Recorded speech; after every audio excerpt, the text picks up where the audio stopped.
আজি প্ৰতিবাদ হ'ল যোৱা একমাহ ধৰি কামাৰগাঁও অন্যকুৰি নলজোৰা নদীত অবৈধ শিলবালি মাফিয়া চক্ৰই নদী ব্লক কৰি দিছে, বন্ধ কৰি দিছে। নলজোৰা নদী বন্ধ কৰি দিছে, যাৰ ফলত ছাত্ৰ ছাত্ৰীৰ যাতায়াত বন্ধ হ'ব লগা হৈছে, বন্ধ কৰিব লগা হৈছে, যাতায়াত বন্ধ হৈ গৈছে। হাজাৰ হাজাৰ কৃষক ৰাইজ, সাধাৰণ ৰাইজ এই কামাৰগাঁও অন্যকুৰি নদীৰ ফুটব্ৰিজেদি পাৰ হয়। কিন্তু আজি নদী বন্ধ কৰি দিয়াৰ ফলত শিলবালি মাফিয়া চক্ৰই নদী বন্ধ কৰি দিয়াৰ ফলত কি হৈছে, যাতায়াত বন্ধ হ'ব লগা হৈছে। শ শ ছাত্ৰ ছাত্ৰীয়ে এই অঞ্চলৰ পৰা খাৰিজা অঞ্চলৰ পৰা বৰ্ণৰ কলেজত পৰীক্ষা দি আছে, কামাৰগাঁও হায়াৰ ছেকেণ্ডেৰীত ক্লাছ কৰি আছে, তেওঁলোকে যাতায়াত বন্ধ কৰি দিছে।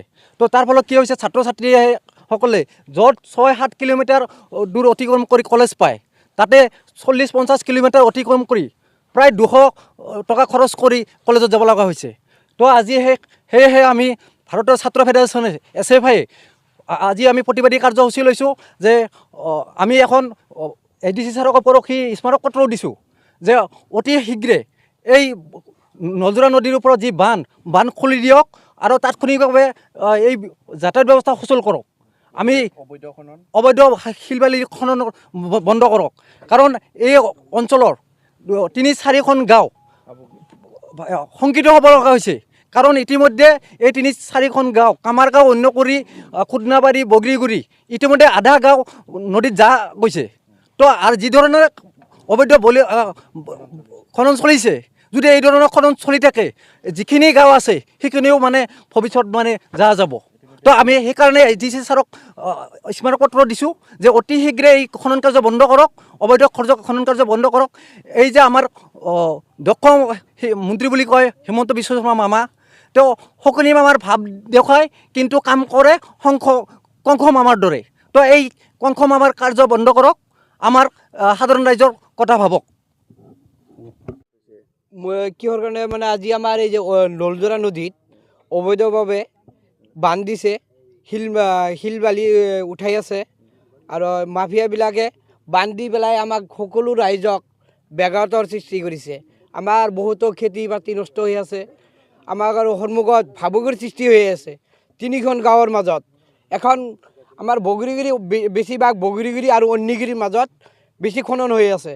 চাওক আমাৰ ইফালে মৰিচ খেতি, জ্বালা খেতি নষ্ট হৈ গৈছে, এইফালে উৰহৰ খেতি নষ্ট হৈ যাই আছে, বহুত ক্ষতি হৈ আছে। মাটিতো আমাৰ কিমান ক্ষতি হৈ আছে আমি গমেই নাপাওঁ, যা যাই আছে। সেইকাৰণে মই সকলো বিষয়ববীয়াসকলক বিশেষভাৱে অনুৰোধ জনাইছোঁ, তেওঁলোকে সোনকালে ব্যৱস্থা কৰি দিয়া যেন আমাক সকাদে সোনকালে আমাক বন্ধ কৰি আমাৰ সকলো সুবিধা কৰি দিয়াৰ বাবে, ব্যৱস্থা কৰি দিয়াৰ বাবে অনুৰোধ জনাইছোঁ চৰকাৰক। হয়, খনন হৈ আছে, চাওক আপোনালোকে চাওক, খনন হৈ আছে। ইফালে চাওক, ইফালে খনন হৈ আছে। শুনক না, ইয়াৰ ঝালা খেতি যাই আছে, মোটামুটি 4 বিঘা ঝালা খেতি কৰিছে। 4 বিঘা মোটামুটি গেলেই যায় যাতে ঝালা খেতি। আমি এইগিলা অবৈধভাৱে শিলবালি মহলবিলাক চলাই আছে। আমি এইগিলা মই নামবোৰ নাজানো, তেওঁলোকৰ নামবোৰ মই নাজানো। ঠিক আছে, আমরা মাটি ঠিকে নিয়ে সবজি করছি, সব নদী নামাই নিল সর্দারেরা। আমার কত ক্ষতি হলো, বাগুনিটার মরিচটাল সম্পূর্ণ নামাই নিল। আমরা গরিব মানুষ, ওরা কুয়ারি ওগর লাভালাভ হওয়ার নাগে, ওগর টেকা হওয়ার নাগে রাজ্যের দেখি তার চাই না, ওগর ধনী হবো সেই জন্য আঙ্গুর ক্ষেত খোলা নামাই নিল। হ্যাঁ, নদীর মাঝখানে বান দিছে, নদীর মাঝখানে বান দিছে। এই ইতিমধ্যে মেলা ক্ষেত ভেঙে নিচ্ছে। আমার আছে, আমার ওচৰত আর মানুষ আছে, হেতাগত নিচ্ছে। জ্বালা ক্ষেত, বাগুনতাল এলে নিচ্ছে ভেঙে, বিলাহী মাটি উন্নত 10 বিঘার কম না, 10 বিঘা মাটি ভেঙে নিচ্ছে। হ্যাঁ, আমার হ্যাঁ মাটি 10 বিঘা আপনার সবজি আছিল। কুয়ারির কারণে গেছে, কুয়ারির সর্দারেরা ভেঙে নিল। হ্যাঁ, মাটি ক্ষতি নিল এলএনটি দিয়া। কইছি মানে নাই, কয় কিবা দিম না, কিছু দেয় নাই, পয়সা পাতি দেয় নাই। এই সর্দারেরা কইছে নদীটো বান্ধ দিয়ার কারণে নদীটো খান্দি আছে, গম পাইছে। আমি বাধা দিয়ার কারণেও তাহন মানা নাই। কাৰোবাক কিনি অলপ পইচা দেং বুলি কৈছে, কোনবা অলপ পইচাটো দিয়াই নাই। তে সেনেকেই পইচা দেং বুলি কৈছিল, এই কুঁৱৰী জেগা যাই কৰিছে তাহোনে।